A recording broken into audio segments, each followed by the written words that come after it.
Sir, आपके बेटे अजिंक्य ने आपके ऊपर जो आरोप लगाया, क्या वो सच है? देखिए, इसके बारे में मुझे कुछ नहीं कहना है। चलो हटिए, चलो चलो सर। Sir please. एक मिनट। लेकिन उनके ना मानने से कुछ नहीं हुआ, क्योंकि ये खबर पूरे देश में फैल चुकी थी। सारे अखबार, टीवी चैनल्स, यहाँ तक कि चाय की दुकानों और आम लोगों के ड्राइंग रूम में भी यही चर्चा का विषय था। यशवंत मिश्रा का इतना लंबा पॉलिटिकल करियर खतरे में पड़ गया था और इस खबर से पीछा छुड़ाने के लिए वो कुछ भी करने के लिए तैयार थे। पैसा देख और इस तमाशे को यही खत्म कर। तू क्या मेरा मुंह देख रही? समझा अपने बेटे को, नहीं तो सिर्फ इनका ही नहीं, आपका भी बेटा हूं मैं। तुझे पता है तू किसके साथ बात कर रहा है? पैसा दे रहा हूँ, पैसा दे रहा हूँ, ले ले, नहीं तो मुझे और भी तरीके आते हैं समझाने के। जानता हूं कि अपने बाप से बात कर रहा हूं, जो मुझे अपनाना ही नहीं चाहता है, लेकिन एक बात का ध्यान रखिएगा कि मैं अपना हक लेकर रहूंगा, छोड़ूंगा नहीं। ये मामला इतना बढ़ गया था कि यशवंत मिश्रा चाहकर भी अपना तरीका इस्तेमाल नहीं कर सकते थे। फिर ये केस कोर्ट तक पहुंचा। कोर्ट ने यशवंत मिश्रा के डीएनए टेस्ट का ऑर्डर दिया और डीएनए टेस्ट में साबित हुआ कि अजिंक्य यशवंत मिश्रा का ही बेटा है और हार कर यशवंत मिश्रा को भी मानना ही पड़ा और उन्होंने अपने हथियार डाल दिए। हम आज आप सबके सामने ये स्वीकार करते हैं कि अजिंक्य हमारा ही बेटा है। हम रोहिणी से शादी करेंगे और इन दोनों को अपना नाम देंगे। अब से अजिंक्य यशवंत मिश्रा है। आओ बेटा। इसके बाद अजिंक्य यशवंत के साथ रहने लगा और उसने अपने पिता की पार्टी भी ज्वाइन कर ली।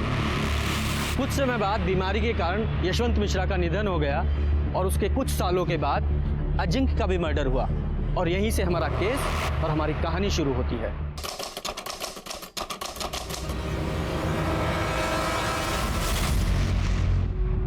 हॉस्पिटल लाने से पहले इनकी डेथ हो चुकी थी। डेथ का कोई रीजन? डिटेल एग्जामिन के बिना कुछ कहा नहीं जा सकता है। नाक से ब्लड आया है और गर्दन के ऊपर भी काफी निशान है।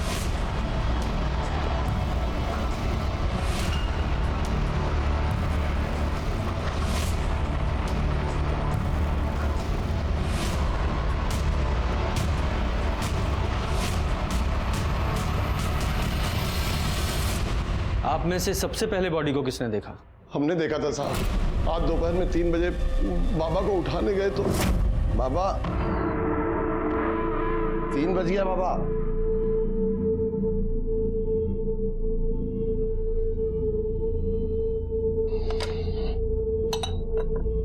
बाबा बाबा प्राजक्ता बिटिया, क्या हुआ एकनाथ?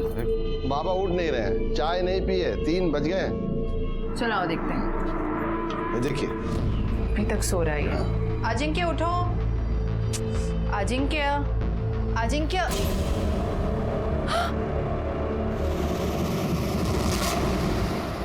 आप दोनों के अलावा उस समय घर में और कौन था?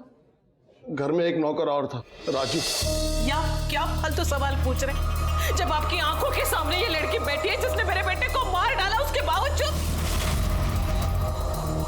आप इतने विश्वास से कैसे कह सकती हैं कि इन्होंने मारा है? ये चुड़ैल, आप इसकी भोली भाली सूरत में मत जाइए। इसकी वजह से एक माँ को अपने बेटे से दूर होना पड़ा। इसकी वजह से मैं बगल वाले घर में रहती हूँ। इसने माँ बेटे को दूर कर दिया, इसकी वजह से सब हो गया है। आप अपने बेटे के साथ नहीं रहती, उसके बगल वाले घर में रहती हैं। अच्छा, आपने आखिरी बार अपने बेटे को कब देखा था?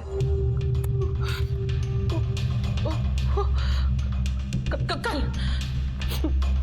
आज सुबह भी मैं घर गई थी।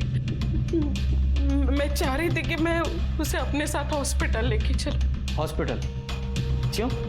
डायबिटीज के कारण मेरे पाँव में स्वेलिंग था। मैं चाह रही थी कि मैं अपने बेटे के साथ हॉस्पिटल जाऊं। मैं उसके लिए उसे पूछने के लिए उसके घर गई तो एकनाथ ने बताया कि वो सोया है। फिर मैं खुद अकेली आ गई हॉस्पिटल। जब आप अपने बेटे के घर गई थी तो आपकी बहू प्राजक्ता भी वहीं थी? मुझे नहीं पता, मैंने पूछना जरूरी नहीं समझा। और जब यहाँ आई तो मुझे पता चला कि मेरे बेटे को भी यहीं ला रहे।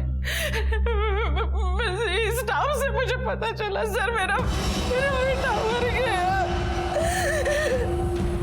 लेकिन सर मेरा बेटा मरा नहीं, इसने इस नाई ने उसे मार डाला सर।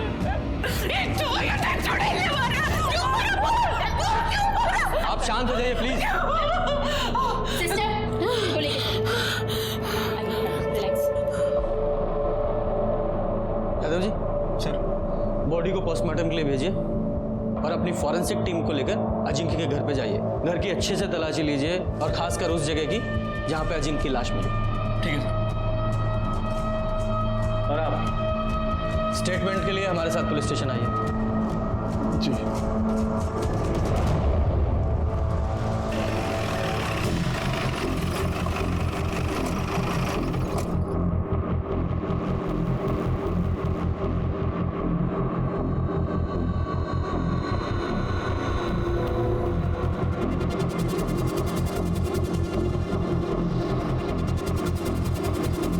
ये ब्लड सैंपल कलेक्ट कर लो और ये चादर को भी फॉरेंसिक के लिए भेज दो।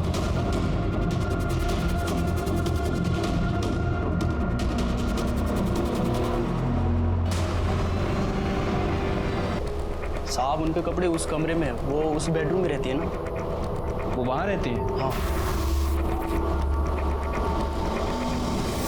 साहब, जब से प्रजक्ता बिटिया ब्याह के आई है तब से दोनों अलग बेडरूम में रहते हैं। हमने कभी दोनों को एक कमरे में साथ रहते नहीं देखा।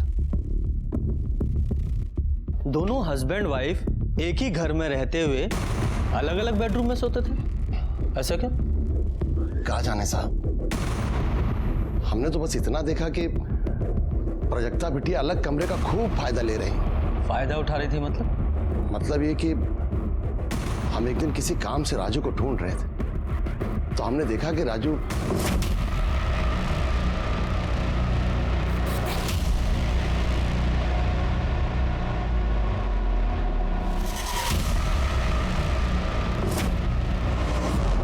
साहब, हम तो रसोइये, खाना बनाना और परोसना हमारा काम है। ज़्यादातर हम किचन में ही रहते हैं।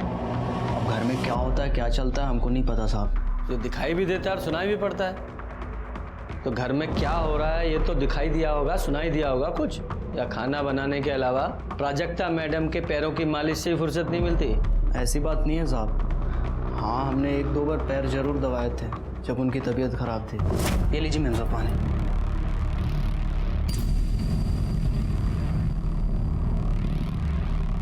मेरे पैर बहुत दुख रहे हैं राजू। मैं दबा दूँ? नहीं ठीक है, मैंने दवाई खाई है, ठीक हो जाएगा। मेम साहब गोली असर करने में बहुत वक्त लग जाएगा। आप रुको यहीं पे, मैं तेल लेके आता हूँ, दवा देता हूँ।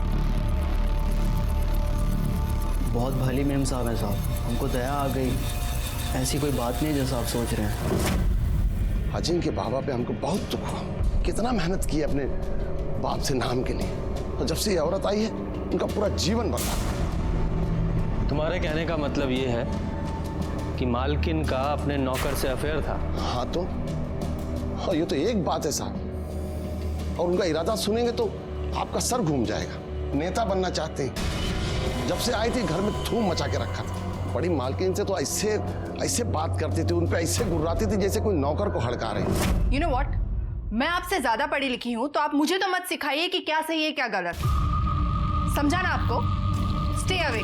बड़ी मालकिन अपना इज्जत बचाने के लिए साथ वाले छोटे घर में रहने चली गई। बाबा पहले से ही शराब पीते थे। बड़ी मालकिन के चले जाने के बाद दिन रात शराब पीने लगे। दोनों में खूब झगड़ा होने लगा। पूरा घर कुरुक्षेत्र बन गया। बाबा इस बात के लिए इतना टेंशन लिए कि 2 बार तो उनका बाईपास सर्जरी हो गई और डॉक्टर ने तो दारू पीने के लिए सख्त मना किया था, पर बाबा किसी की नहीं सुनते थे। आपने अजिंक्य को आखिरी बार जिंदा कब देखा था? कल शाम को जब लखनऊ कैंट से लौटे थे। लखनऊ कैंट क्यों गए थे? उनके क्षेत्र में पार्टी मीटिंग थी, इसीलिए गए थे। बड़ी मालकिन भी उनके साथ थी और तब भी प्रजक्ता बिटिया का और बाबा का फोन पे खूब झगड़ा हुआ था। झगड़ा किस बात पे हुआ था? ये तो हमको नहीं पता साहब, क्योंकि कमरा तो बंद था। बिटिया चिल्ला चिल्ला के उनसे बात कर रही थी तो बाबा का नाम ले रही थी, इसलिए हम इतना ही समझ पाए। और जब वो घर आए, अरे कम से कम अपनी कॉन्स्टिट्यूंसी में तो संभल के रहो। जनता पर क्या असर जाएगा कि उनका नेता 24 घंटे शराब में धोते रहता है? तुम्हें मेरे पीने से प्रॉब्लम है ना, तो मैं और पीऊंगा। एकनाथ, टेबल लगाओ, अभी हम और पिएंगे। फिर वो देर तक शराब पीते रहे। रात के 10 बजे के आसपास हमने खाना लगाया, वो खाना खाए और सोने चले गए। हमने भी सब समेट के रख दिया और हम भी सोने चले गए। दूसरे दिन उठे, पापा रोज 1-1:30 बजे तक उठ जाते थे। 3 बज गए तो उठे नहीं थे। सुनीता जी, इनसे सबकी डिटेल्स ले लो, जाइए।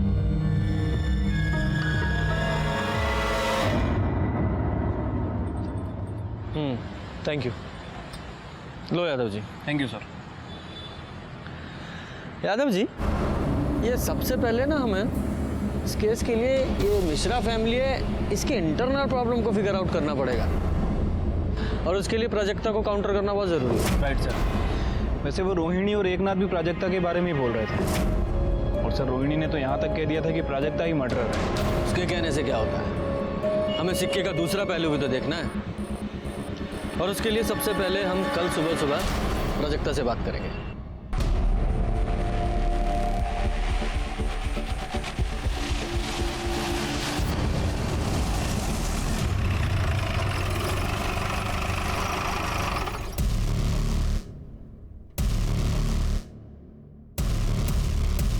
वैसे तो आपकी और अजिंक की पूरी शादी मीडिया ने कवर की थी, पर हमें उससे पहले से जानना है कि आप अजिंक से कब और कैसे मिले।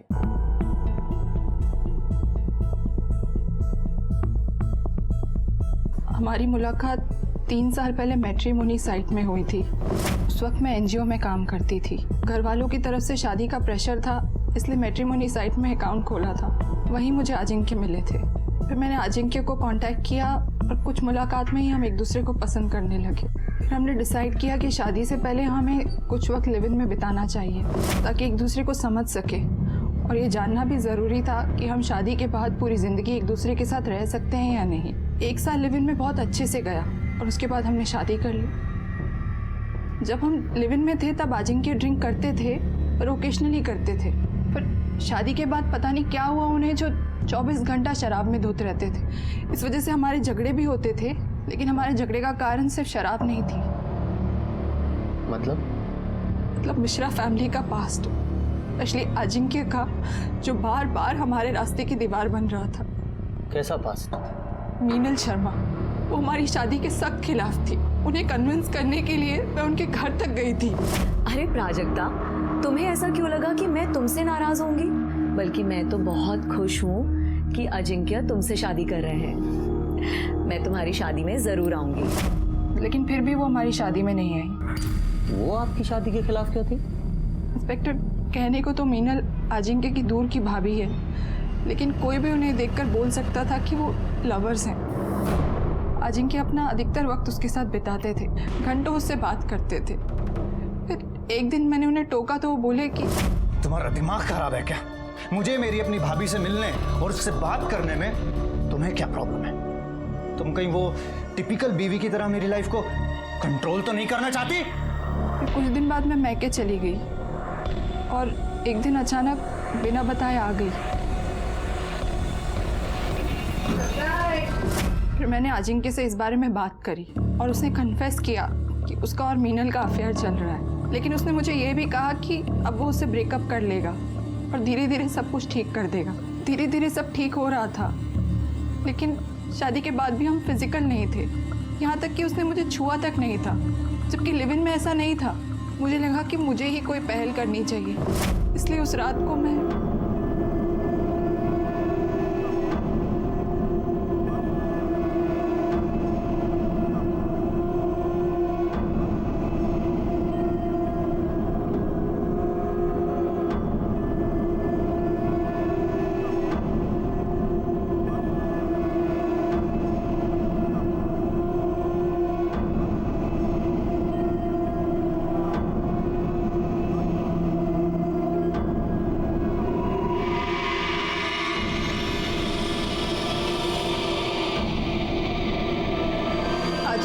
कभी मेरे पास आने का इनिशिएटिव नहीं लिया।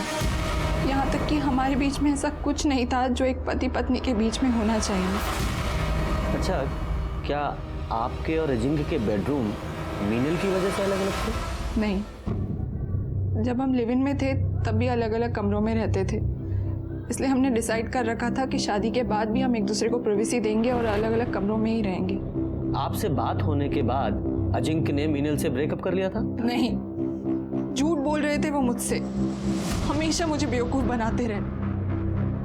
ये तो मुझे कल पता चला जब वो लखनऊ कैंट से वापस आ रहे थे, क्योंकि मैंने उन्हें वीडियो कॉल किया था ये पूछने के लिए कि डिनर में क्या खाएंगे। तुम जो खिलाओगी वो खा लेंगे। क्या बात है, आज तो तुम्हारा मूड बहुत अच्छा लग रहा है। क्यों, होना नहीं चाहिए क्या? होना चाहिए। अरे आराम से चलाओ ना। ओह, तो अब समझ में आया कि तुम्हारे अच्छे मूड का रीजन क्या था। तुम्हारी पूजनीय भाभी जी जो तुम्हारे साथ है। हाँ तो तुम्हें शर्म नहीं आती मुझे इस तरह से जवाब देते हुए? मुझे तुमसे कैसे बात करनी है ये बात मुझे मत सिखाओ, समझी तुम? फोन पर मीनल की वजह से हमारा बहुत झगड़ा हुआ। मैंने तो ये भी सुना था कि मीनल का जो 6 साल का बच्चा है नीलेश, वो भी अजिंक्य की औलाद है। मीनल के पति सुबोध को शायद इस बात से कोई प्रॉब्लम नहीं थी, लेकिन मुझे थी। इसलिए उस रात जब अजिंक्य शराब के नशे में धुत आए और शराब पीने बैठे, तब मैंने उनसे इस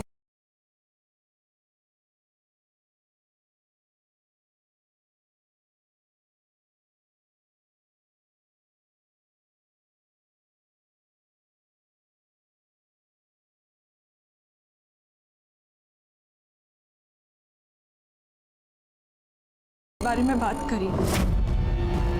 तुमने जिस चीज के लिए अपने पिताजी से लड़ाई करी, आज खुद भी वही कर रहे हो। क्या सीखा उनसे कि शादी के अलावा नाजायज बच्चे कैसे पैदा करते हैं? क्या बकवास कर रही है? तुझे मेरी नहीं दूसरों की बात पर भरोसा है? मतलब नीलेश तुम्हारा बेटा नहीं है? हाँ, वो मेरी औलाद है, और वो शादी के बाद नहीं, शादी से पहले की है। तुझे सच सुनने का बहुत शौक है ना, तो और सुन। मैं शादी के बाद एक नहीं, हजारों औरतों के साथ सोया और आगे भी सोऊंगा, समझी?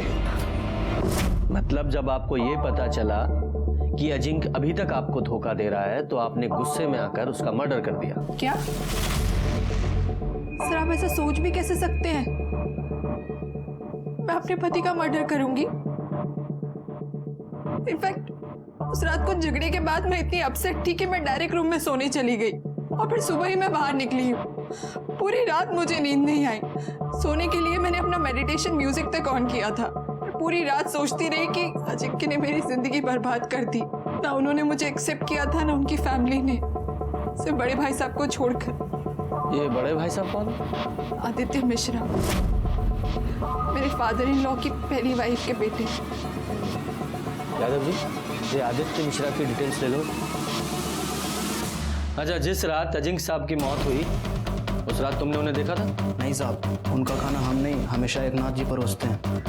एकनाथ जी ने बोला कि वो देख लेंगे, हम जा सकते हैं, इसलिए किचन समेट के हम सर्वेंट क्वार्टर की तरफ सोने के लिए जा रहे थे। तभी गांव से जोरू का फ़ोन आया। कमरे में सिग्नल नहीं आता सर, तो इसलिए बंगले के बाहर बात करने के लिए चले गए, तो वहीं आदित्य साहब को आते हुए मैंने देखा था।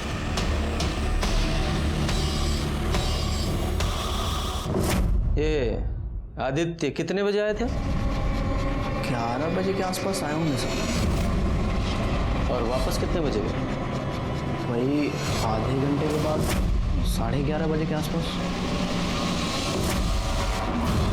यकीन से कह सकते हो कि वो हड़बड़ी में निकले थे, मतलब जल्दबाजी में थे? हाँ साहब, वो एकदम हड़बड़ी में थे और तेजी से निकल गए। अच्छा, उस रात वो अजिंक्य से मिले थे? कुछ झगड़ा वगैरह हुआ था आपस में दोनों का? साहब, हम बाहर हेडफोन लगा के अपनी जोरू से बात कर रहे थे, इसलिए अंदर का कुछ सुना नहीं। और अजिंक्य बाबा से तो हम कोसों दूर रहते थे साहब। वो बहुत बकलोल आदमी थे। उनकी माताजी भी उनके पीने और बुरी आदतों से परेशान रहती थी। हम एक दिन अपने कानों से सुने थे, वो बोल रही थी कि उसको भगवान उठा ले तो सुकून मिले। यादव जी सर, इसकी डिटेल्स ले लो, और ये आदित्य को पुलिस स्टेशन बुलाओ पूछताछ के लिए। ठीक है सर। पोस्टमार्टम रिपोर्ट का क्या हुआ? कल तक आ जाएगी सर।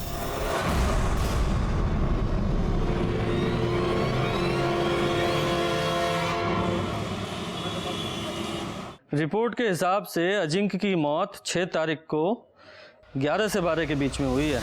हाँ सर, और बॉडी को सबसे पहले एकनाथ ने देखा था दोपहर 3 बजे के आसपास, ऑलमोस्ट 15 घंटे बाद। ब्लड में अल्कोहल की भारी मात्रा भी है, गले पे खरोच के निशान भी। सर हो सकता है कि पहले उसका गला दबाकर उसे मारने की कोशिश की गई हो, दोनों के बीच स्ट्रगल हुआ हो और इसी वजह से किलर के नाखूनों में विक्टिम की स्किन फंस गई हो। हाँ, लेकिन इस बिना पे किलर को ढूंढना बहुत मुश्किल है। ऑलमोस्ट 2 दिन हो गए। खैर, इस पीएम रिपोर्ट से एक बात तो साफ है कि ये मौत एक्सीडेंटल नहीं है, इसका मर्डर ही हुआ है। उस बाल का क्या हुआ जो अजिंक्य के बेड पे मिला था? सर फॉरेंसिक टीम के मुताबिक वो बाल अजिंक्य का ही है। अब तक की इन्वेस्टिगेशन के हिसाब से परिवार के सभी लोगों के पास अजिंक्य के मर्डर का मोटिव तो था, इसलिए सब पे नजर रखनी पड़ेगी। एक काम करो, पूरी फैमिली के सीडीआर रिपोर्ट निकालो और नौकरों की भी। ठीक है सर, आदित्य मिश्रा 6 तारीख से लापता है और उसका फोन भी नॉट रीचेबल है। राजू ने बयान दिया था कि आदित्य मिश्रा अजिंक्य के घर में रात को 11 बजे घुसा था और 11:30 बजे बाहर निकल गया था, और अजिंक्य का मर्डर भी 11 से 12 के बीच में हुआ है। कहीं ये आदित्य मिश्रा ही तो उसका मर्डर करके नहीं निकल गया? गायब भी है। सुनीता जी, इस आदित्य मिश्रा के कॉल रिकॉर्ड्स और लोकेशन निकलवाओ। सर,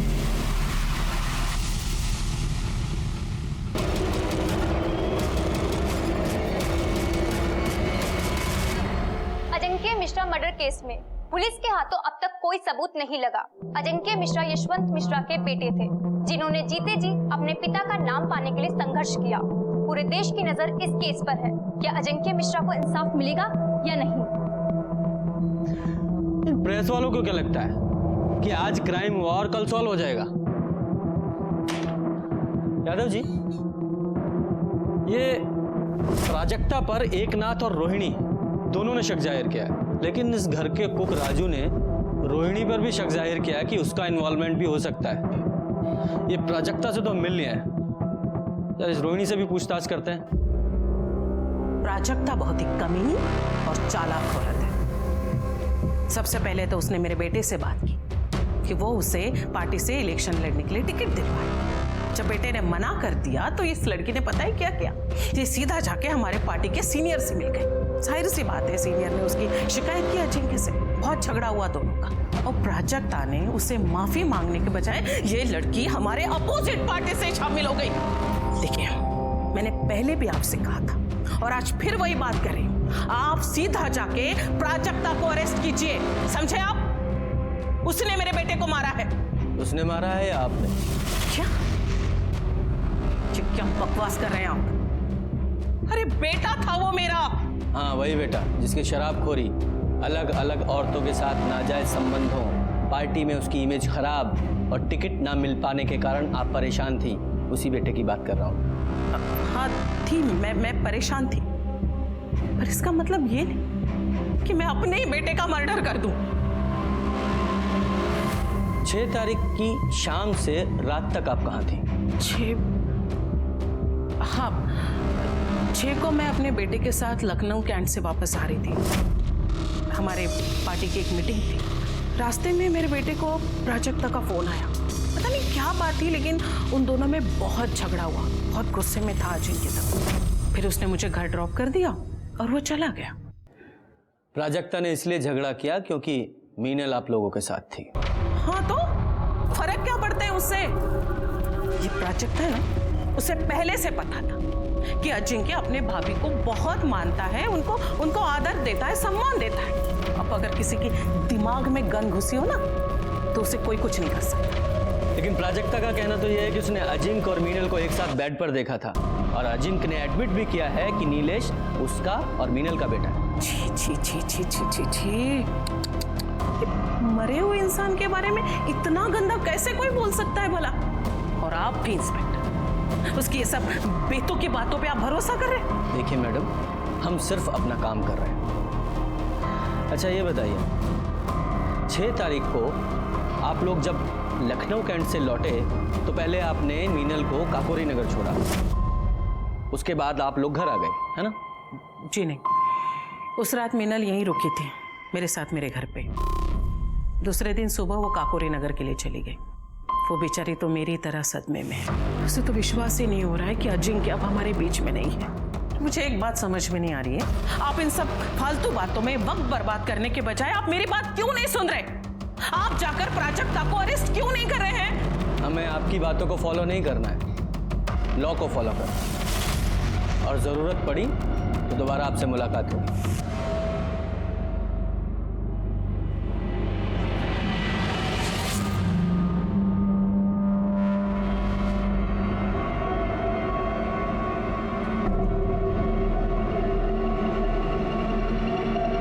हाँ हाँ सुनो, अभी पुलिस आई थी पूछताछ करने, तुमसे भी पूछताछ करेंगे। संभाल के रहना, संभाल के जवाब देना। और हाँ, उस रात के बारे में कुछ मत कहना।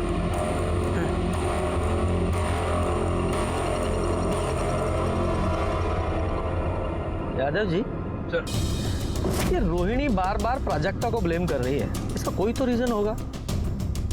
कुछ तो है जो इस फैमिली में चल रहा है। इस रोहिणी की स्टोरी को भी क्रॉस चेक करना पड़ेगा। और ये अजिंक्य की भाभी मीनल, इससे भी मिलते हैं, पता तो चले कि ये प्राजक्ता झूठ बोल रही है सच।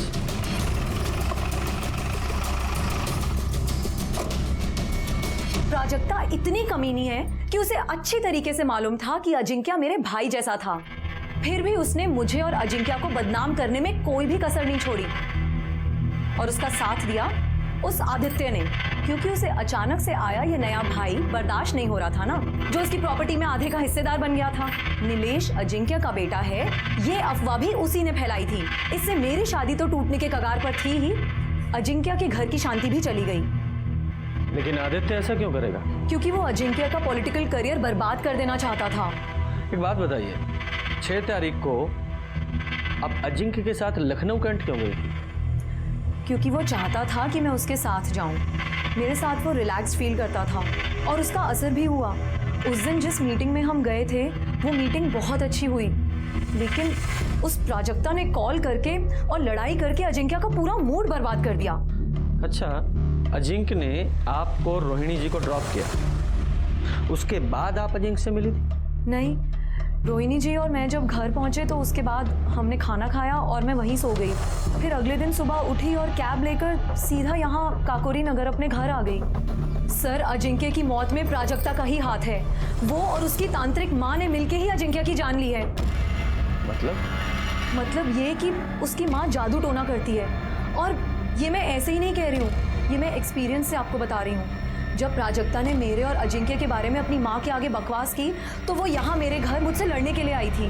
दूर रहना अजिंक्य से। अगर तूने मेरी बेटी का घर तोड़ा तो मैं तुम्हारी गृहस्थी भी बसने नहीं दूंगी। ये देख रही हो, इसमें तुम्हारी जान बसी है।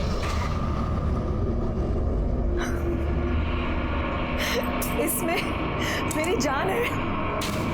आज मुझे समझ में आया कि तुम्हारी बेटी का जो पागलपन है ना, वो कहाँ से आया है। अपने ये पत्थर लो और निकलो यहाँ से, वरना धक्के मार के बाहर निकाल दूंगी, समझी? उसका मजाक उड़ाना मुझे बहुत भारी पड़ा। रात तक नीलेश को हाई फीवर हो गया था। सारे ट्रीटमेंट कराए, दवाइयाँ बदली, डॉक्टर बदले, लेकिन फीवर जा ही नहीं रहा था। मेरा बच्चा दिन पर दिन कमज़ोर हुए चला जा रहा था। सर, वैसे तो मैं इन सब बातों में विश्वास नहीं करती हूँ। फिर एक दिन मुझे याद आया कि तेजस्विनी ने मुझसे कहा था कि मेरी जान उसके हाथों में है, और मेरी जान तो मेरे बेटे नीलेश में बसती है। लेकिन सवाल मेरे बेटे का था। उसने मेरे घर में एक यंत्र ढूंढा जो तेजस्विनी यहाँ छोड़ के गई थी। मैंने फौरन उस यंत्र को जला दिया और पीछे गार्डन में जाके उसे गाड़ दिया। सर, आप चाहें तो मैं आपको वो यंत्र दिखा सकती हूँ। नहीं नहीं, कोई ज़रूरत नहीं है। वैसे भी उसके बाद तो आपका बेटा ठीक हो गया होगा, है ना? सर, आपको विश्वास करना है तो कीजिए और नहीं करना है तो मत कीजिए, लेकिन मैं आपको वही बता रही हूँ जो सच है। वो बच्चेलन औरत झूठ बोल रही है सर। पति तो उसका सिर्फ नाम का है, सारे सुख तो उसे अजिंक्य ही दे रहा है, बिस्तर से लेकर औलाद तक। सच बोलेगी तो फंस जाएगी, इसीलिए झूठ बोल रही है। प्राजक्ता ने भी मुझे बताया था कि उसने खुद उन दोनों को हम बिस्तर होते हुए देखा है, और अजिंक्य ने यह भी मान लिया था कि नीलेश उसी का बेटा है। मीनल ही क्यों? आपकी बेटी भी तो झूठ बोल सकती है। सब हाथ धोकर मेरी बेटी के पीछे पड़े हैं। दूसरे बेडरूम में क्यों सोती है, कोई और पार्टी क्यों ज्वाइन की। सच बात तो ये है कि उसके खुद के पति ने उसे कभी पत्नी का दर्जा दिया ही नहीं। शादी के बाद भी उसे हमेशा इस घर से टॉर्चर ही मिला, और वो आज तक कायम है। किसी ने ये तो कभी नहीं पूछा। मीनल ने जो आपके तंत्र मंत्र के बारे में बताया है, उसके बारे में आपका क्या कहना है? वो औरत बहुत चालाक है सर। मैं क्यों उसके बच्चे पर टोना टोटका करूंगी? रोहिणी भी तो कर सकती है। रोहिणी का तो वहाँ अक्सर आना जाना लगा रहता है, उसके लिए वो ज़्यादा आसान है। लेकिन रोहिणी ऐसा क्यों करेगी? क्योंकि वो नहीं चाहती थी जो यशवंत मिश्रा ने किया वही अजिंक्य करे। कल को मीनल अगर नीलेश को लेकर हिस्सा मांगने आई तो हिस्सा भी गया और इज्जत भी। और हाँ, मैं कोई टोना टोटका नहीं करती सर। ईश्वर पर पूरी श्रद्धा है मेरी, और अपने अध्यात्म के ज्ञान को बढ़ाने के लिए मैं महाराज विश्वकर्मा की शरण में हूँ, ना कि कोई क्राइम करने की। परिवार के सभी लोग एक दूसरे पर इल्जाम लगा रहे थे, लेकिन जैसे जैसे इन्वेस्टिगेशन आगे बढ़ रही थी, ये साफ हो गया कि सभी के पास अजिंक्य मर्डर का मोटिव था। मर्डर वाली रात घर पर सिर्फ 3 लोग थे, प्राजक्ता, उनका नौकर एकनाथ और कुक राजू। राजू नया था और उसकी ड्यूटी सिर्फ किचन तक थी, इसलिए वो प्राइम सस्पेक्ट नहीं था, लेकिन फिर भी हमने उसे क्लीन चिट नहीं दी थी। लेकिन एकनाथ वो पुराना और वफादार नौकर था, उसके ऊपर बहुत सारी जिम्मेदारियां थी, और जिसमें से एक जिम्मेदारी सीसीटीवी फुटेज की भी थी। इसलिए हमने सोचा कहीं उसने रोहिणी या आदित्य के कहने पर ही तो अपनी वफादारी दिखाने के लिए अजिंक्य को नहीं मार दिया। और तभी हमें अजिंक्य के मेन गेट की सीसीटीवी फुटेज में कुछ पॉसिबिलिटी नजर आई। ये देखिए सर, ये रात 10:30 बजे का फुटेज है। 10:30 बजे कैमरा बंद होता है और 10:32 पे दोबारा स्टार्ट होता है। मतलब 2 मिनट के लिए कैमरा बंद था। और ये देखो, राजू फोन पे घर से बाहर निकल रहा है बात करते हुए, और ये आदित्य ये अंदर जा रहा है। क्या टाइम है? 11 बजे। आगे करो। 11:28 पे ये बाहर निकल रहा है। एक और बात सर, ये देखिए, ये रात 12:30 बजे का फुटेज है। 12:30 बजे कैमरा ऑफ होता है और 12:45 पे दोबारा ऑन होता है। दोबारा ऑफ किया गया 15 मिनट के लिए, और पहली बार 2 मिनट के लिए। ये दोनों बार सीसीटीवी किसने ऑफ किया होगा? घर में तो 3 ही लोग थे, प्राजक्ता, एकनाथ और राजू। यादव जी, हो सकता है इन्हीं कुछ मिनटों में इस केस का सॉल्यूशन छुपा हो। अब मानते हैं कि सीसीटीवी की जिम्मेदारी हमारे ऊपर थी साहब, लेकिन हमको नहीं पता कि कैमरा ऑन ऑफ कब हुआ सर। हमने देखा नहीं, क्योंकि ऐसा पहले कभी हुआ नहीं सर। ठीक है, तुम्हारी बात मान लेते हैं कि तुम्हें नहीं पता चला कि सीसीटीवी कैमरा कब ऑन ऑफ हुआ, लेकिन तुम्हें यह तो अच्छी तरह पता था कि उस रात आदित्य घर आया था और आधे घंटे रुका था। ये बात पुलिस से क्यों छुपाई? और तूने अजिंक्य को अकेले मारा या आदित्य के साथ मिलकर मारा? और ये आदित्य कहाँ है? नहीं सर, हमने किसी का मर्डर नहीं किया साहब। हम सच कह रहे हैं, हमने किसी का मर्डर नहीं किया। देख, सच सच बता दे, आदित्य वाली बात क्यों छुपाई? वरना ईमानदारी दिखाने लायक तू नहीं रहेगा। बोल। आदित्य बाबा वो रात को 11 बजे आए थे सर। एकनाथ जी, मीनल को यहाँ बुलाओ अभी के अभी। अजिंक्य बाबा को बुलाने चले गए। हम जब मीनल को बुला के आए तो आदित्य बाबा बाहर आए और बोले कि अजिंक्य बाबा नशे में दूध थे, उठ नहीं रहे। इतने में मीनल आ गई तो मीनल से बोले कि अजिंक्य बाबा को उठा के ला। तभी पीछे दरवाजे से कुछ आवाज आई तो मीनल आई है यहाँ? जी, वो अजिंक्य बाबा के रूम में गई। अजिंक्य ने बहुत पी ली है, वो नहीं उठ रहा है। नहीं उठ रहा है? उठाओ उसे, क्योंकि मुझे आज ये बात साफ करनी है कि नीलेश अजिंक्य का बेटा है या नहीं। उससे क्या पूछना है, मैं ही बता देती हूँ। नीलेश अजिंक्य का ही बेटा है और इस प्रॉपर्टी में बराबर का हकदार भी है, और मेरे बेटे को उसका हक लेने से कोई भी नहीं रोक सकता, तुम भी नहीं, समझे?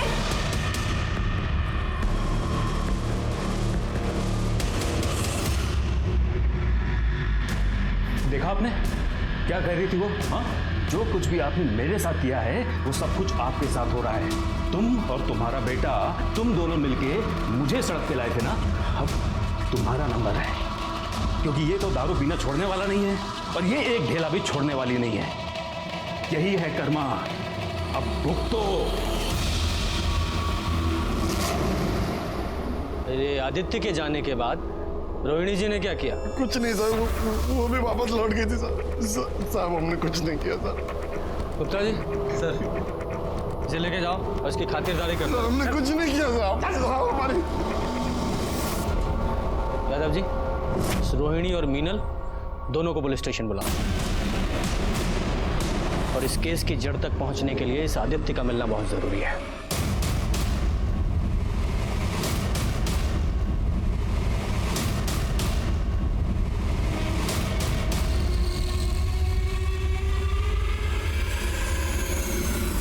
ये सच है कि मेरे बेटे नीलेश का असली फादर अजिंक्य ही है। शादीशुदा होने के बावजूद मेरा अजिंक्य के साथ अफेयर था। मैं नहीं चाहती थी कि उसकी शादी किसी और के साथ हो। अजिंक्य के खाना खाने और सोने जाने वाली स्टोरी के अलावा 6 तारीख की रात को और क्या हुआ था? देखिए, एकनाथ मुझे बुलाने के लिए आया। उसने बताया कि आदित्य आया हुआ है और किसी इम्पोर्टेंट मैटर पे उसको बात करके आज ही उसे ख़त्म करना है। तो मैं पीछे के रास्ते से अजिंक्य के घर गई। आदित्य ने मुझे अजिंक्य को उठाने के लिए कहा। इतनी रात को मुझे यहाँ क्यों बुलाया है? मुझे तुमसे कुछ बात करनी है। मुझे तुमसे कोई बात नहीं करनी है। बाद में पछताने से अच्छा है कि अभी सब कुछ क्लियर हो जाए। जाओ जाके अजिंक्य उठाओ। ठीक है।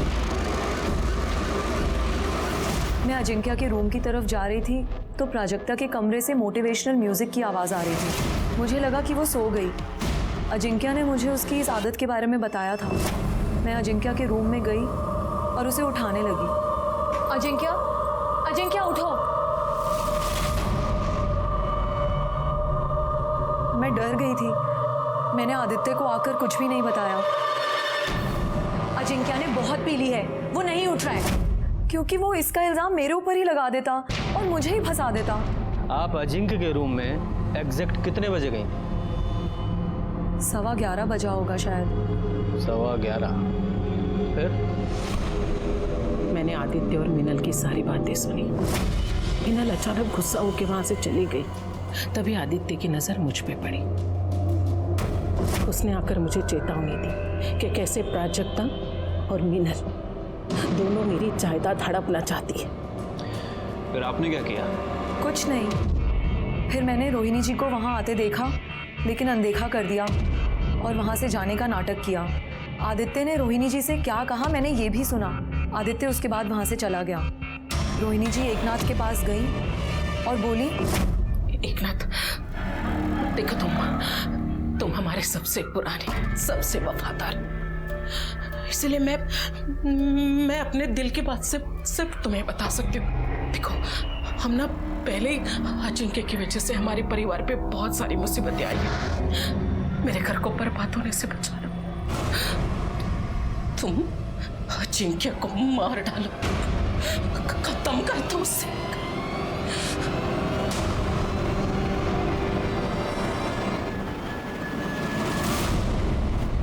तो तुम्हारी इस कहानी के अनुसार रोहिणी एकनाथ से एक मरे हुए आदमी को मारने के लिए कह रही थी। मैं कहानी नहीं बना रही हूँ सर, मैं सच कह रही हूँ। यादव जी, अगर इस मीनल की बात माने कि उसने रोहिणी को एकनाथ से यह कहते सुना कि एकनाथ जाकर अजिंक्य को मार दे, तो ये बात सही नहीं लगती, क्योंकि जिस समय वो कह रही थी उस समय तक तो अजिंक्य मर चुका था। इसका मतलब रोहिणी या एकनाथ दोनों में से कोई मर्डर नहीं हो सकता, क्योंकि उस समय तक तो अजिंक्य मर चुका था। अब घर में बचे 3 लोग, प्राजक्ता, आदित्य और खुद मीनल। सर, मिश्रा फैमिली के कॉल रिकॉर्ड्स आ गए। सर, बाकी सब में तो कुछ खास नहीं मिल रहा है, लेकिन सर मिश्रा हाउस के लैंडलाइन से रात को 10:30 और 2 बजे 2 कॉल्स किए गए हैं, और ये कॉल्स जिन्हें किए गए हैं वो काफ़ी इंटरेस्टिंग है। देखिए। यादव जी, आप भी देखिए। उठाओ इसे, तब तक हम प्राजक्ता से बात करते हैं। ठीक है साहब।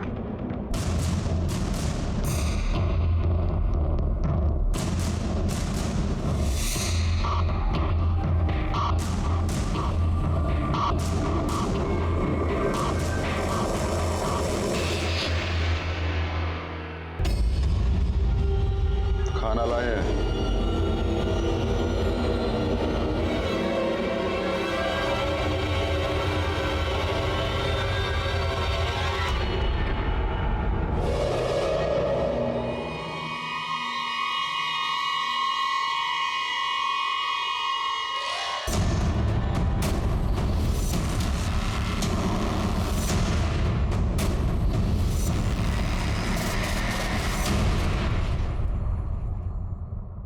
रजक्ता की माँ तेजस्विनी ने मुझे फ़ोन किया था कि अजिंक्य ने कन्फेस किया है कि नीलेश उसका बेटा है, और मुझे पता था कि मीनल रोहिणी के घर में रुकी हुई है। मैं मीनल और अजिंक्य से सिर्फ ये कंफर्म करना चाहता था कि नीलेश अजिंक्य का बेटा है या नहीं, और इस सिलसिले में मीनल और रोहिणी ने आपको जो कुछ बताया है वो सच है, लेकिन ये सच नहीं है कि मैंने अजिंक्य को मारा है। अजिंक्य उठो। जाओ।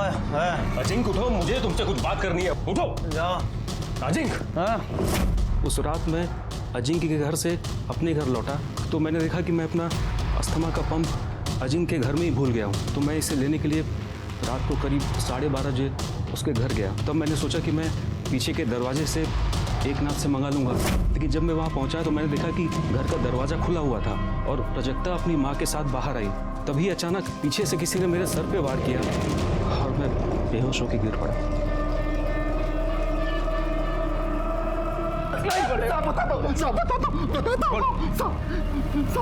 हम नीचे थे, जैसे मैडम का गाड़ी में इंतजार कर रहे थे, तभी आदित्य उन पर किसी बात को लेकर चिल्ला रहा था। हमें लगा साहब कि वो उनको नुकसान न पहुंचा दे, इसलिए हम पीछे से गए और उन पर हमला कर दिया साहब। उनको वहीं बंधक बना के रखा साहब। हमने ये अपनी मर्जी से नहीं किया साहब। किसकी मर्जी से किया?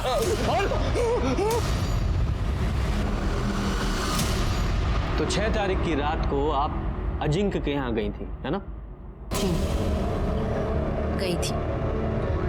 मेरी बेटी दुखी थी और उसे सहारा देने के लिए मैं गई। मीनल अजिंक्य पर दबाव बना रही थी कि वो नीलेश को अपना वारिस बना दे, वरना वो सबको सच बता देगी। प्राजक्ता की तो खुद की औलाद ही नहीं थी। शादी के बाद उस कमरे ने उसे एक बार भी हाथ नहीं लगाया। प्राजक्ता समझ चुकी थी कि अजिंक्य से उसे एक फूटी कौड़ी भी नहीं मिलेगी। आप वहाँ कितने बजे पहुँचे? करीब 10:30 बजे। और वापस कितने बजे लौटे? 12:30 बजे। हाँ, इसका मतलब प्राजक्ता ने 10:30 बजे और 12:30 बजे सीसीटीवी कैमरा ऑफ कर दिया ताकि बाद में किसी को भी पता ना चले कि आप वहाँ गई थी।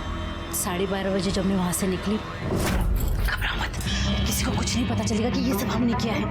और वैसे भी इस सारी प्रॉपर्टी पर तुम्हारा ही हक है। उस अजिंक्य को तो मरना ही था, नहीं तो वो मीनल और उसका पिल्ला सब कुछ हत्या लेते। अच्छा, तुम लोगों ने अजिंक्य को मार दिया, वो भी जायदाद के लिए? लेकिन ये जायदाद तुम लोगों को मिलेगी नहीं। मैं पुलिस को सब कुछ बताऊंगा। मैंने संतोष को कहा था कि उसे कुछ दिन के लिए बंधक बना के रखे। उसके बाद मैं उस पर मंत्र फूंकने वाली थी। उससे उसकी याददाश्त चली जाती और वो सब कुछ भूल जाता।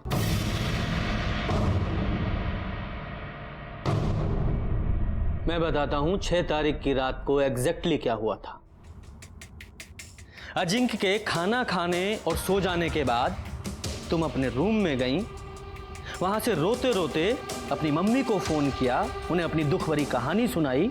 उन्होंने आपको सलाह दी अजिंक्य को मार दो और उसमें वो तुम्हारी हेल्प करेगी। फिर अपने प्लान के मुताबिक तुम्हारी मम्मी ने आदित्य को फोन किया, उसे भड़काया और उसे अजिंक्य के घर आने को कहा।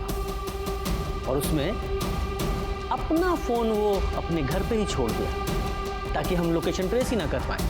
आपकी लैंडलाइन के कॉल रिकॉर्ड्स के मुताबिक रात को आपकी मदर के ड्राइवर संतोष को कॉल किया गया था।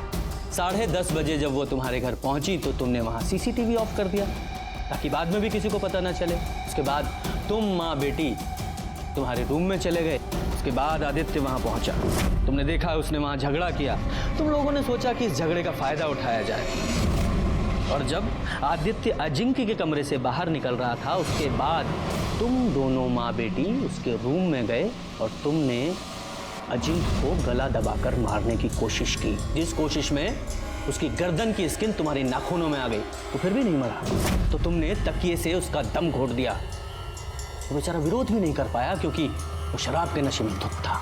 उसके बाद तुम अपनी माँ को लेकर फिर अपने रूम में आ गई। आराम से लाइट्स ऑफ की, म्यूजिक चला दिया ताकि यही लगे कि तुम आराम से सो रही हो। उसके बाद तुम लोगों ने सबके जाने का वेट किया और 12:30 बजे तुमने वापस सीसीटीवी ऑफ किया और अपनी माँ को बाहर छोड़ने आई।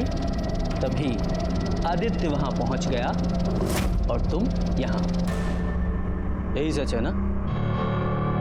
लालच और नफरत अगर आसपास हैं मतलब ये जुर्म की दस्तक है। इसी के साथ मैं सीनियर इंस्पेक्टर रंजीत ठाकुर आपसे विदा लेता हूँ। फिर मिलेंगे किसी नए केस के साथ। तब तक देखते रहिए क्राइम पेट्रोल दस्तक, क्योंकि मकसद बताना नहीं, बचाना है। जय हिंद।